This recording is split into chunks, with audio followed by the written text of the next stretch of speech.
Bruno. Combinado, Cícero. Você volta então aqui dentro da nossa programação também durante a tarde, para a gente acompanhar esses 15 minutos do treino do Flu.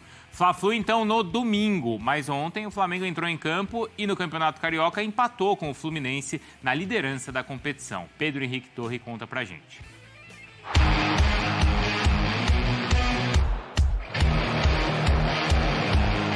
Valeu, pessoal. Aqui no Maracanã, um passeio do Flamengo, agora já classificado para as semifinais do Campeonato Carioca. 4-0 sobre o Boa Vista e retomada de liderança da Taça Guanabara. Mais de 35 mil pessoas no Maracanã e construída com facilidade. Até logo no início da partida, o Luiz Araújo abriu o placar, um belo chute ali dentro da área.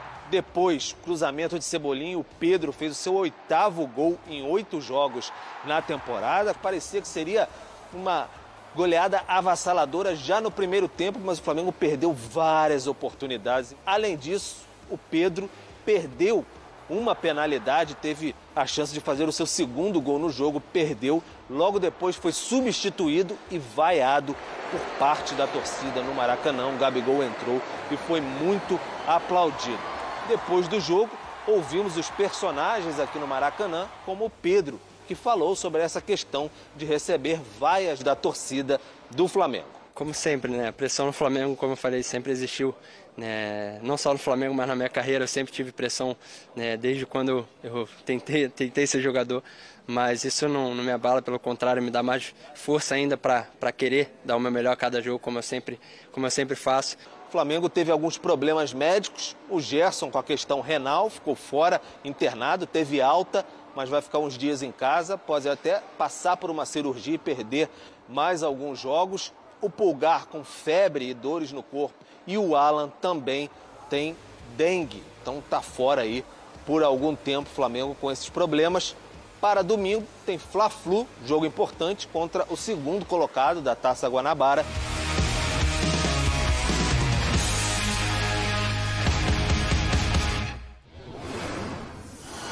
Que tem então na nossa tela, ano de despedida, o Gabi pelo Flamengo em 2024. Então, os minutos jogados e se marcou ou não. Contra o Audax, 45 minutos. Contra o Sampaio Corrêa, fez um gol. Contra o Vasco, não marcou, perdeu um pênalti, né, no final do jogo. Contra o Botafogo, só 9 minutos, não marcou. Contra o Volta Redonda, 77 minutos, sim, marcou. E aí contra o Bangu e contra o Boa Vista. Então, só em 2 jogos ele foi titular. A gente viu até nessa relação aí de jogos, muitas vezes o Flamengo jogou fora do estado do Rio de Janeiro e ali a gente destacava, não é, Breiler, como a torcida apoiava o time e essa história das vaias não longe de acontecer nessas outras cidades. Não, é outro público, são pessoas que têm uma relação diferente com o clube, mais distante, e por isso quando o Flamengo chega é um acontecimento. E até na relação com os jogadores, o Gabigol, por exemplo, ovacionado, mantém a idolatria, mas no Maracanã, isso aí é histórico, o público do Maracanã, mesmo na torcida do Flamengo, é mais exigente. Mas isso também não deveria autorizar esse tipo de comportamento, que é um comportamento que acaba criando uma crise onde não deveria existir.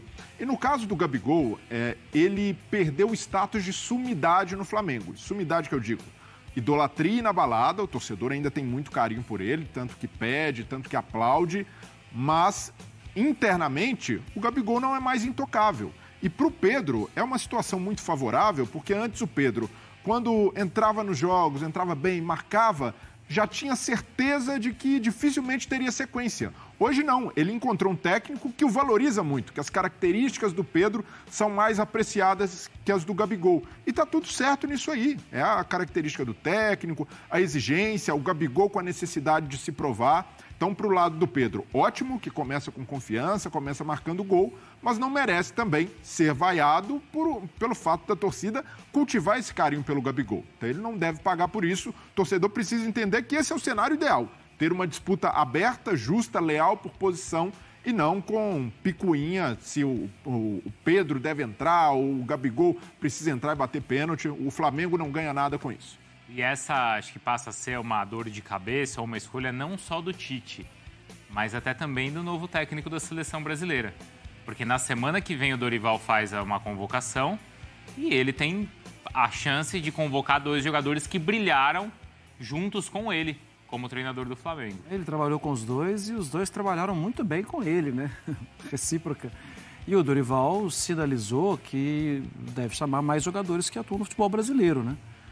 É verdade, Bruno. Eu confesso que não tinha pensado sobre isso. Eu acho que ele deve estar observando tudo isso. Hoje não é um problema dele ainda. Hoje é mais um problema do Tite, que é mestre em resolver problemas. Esses cabelos brancos que a gente está vendo ali do Tite, ele já resolveu muito problema. E eu não acho que esse é um problema interno agora. Acho que esse é um problema que o torcedor, às vezes, na ânsia de... Assim, e também de colocar o Gabigol como o seu grande ídolo, pode criar um problema. Mas acho que hoje ainda não é, para o Tite, para o Gabigol, para o Pedro. Até porque não é um sentimento generalizado. Não. Parte da torcida que vaiou, alguns até aplaudiram também o Pedro. É do jogo existir esse tipo de cisão, mas não deve ganhar uma proporção que não precisa. Isso.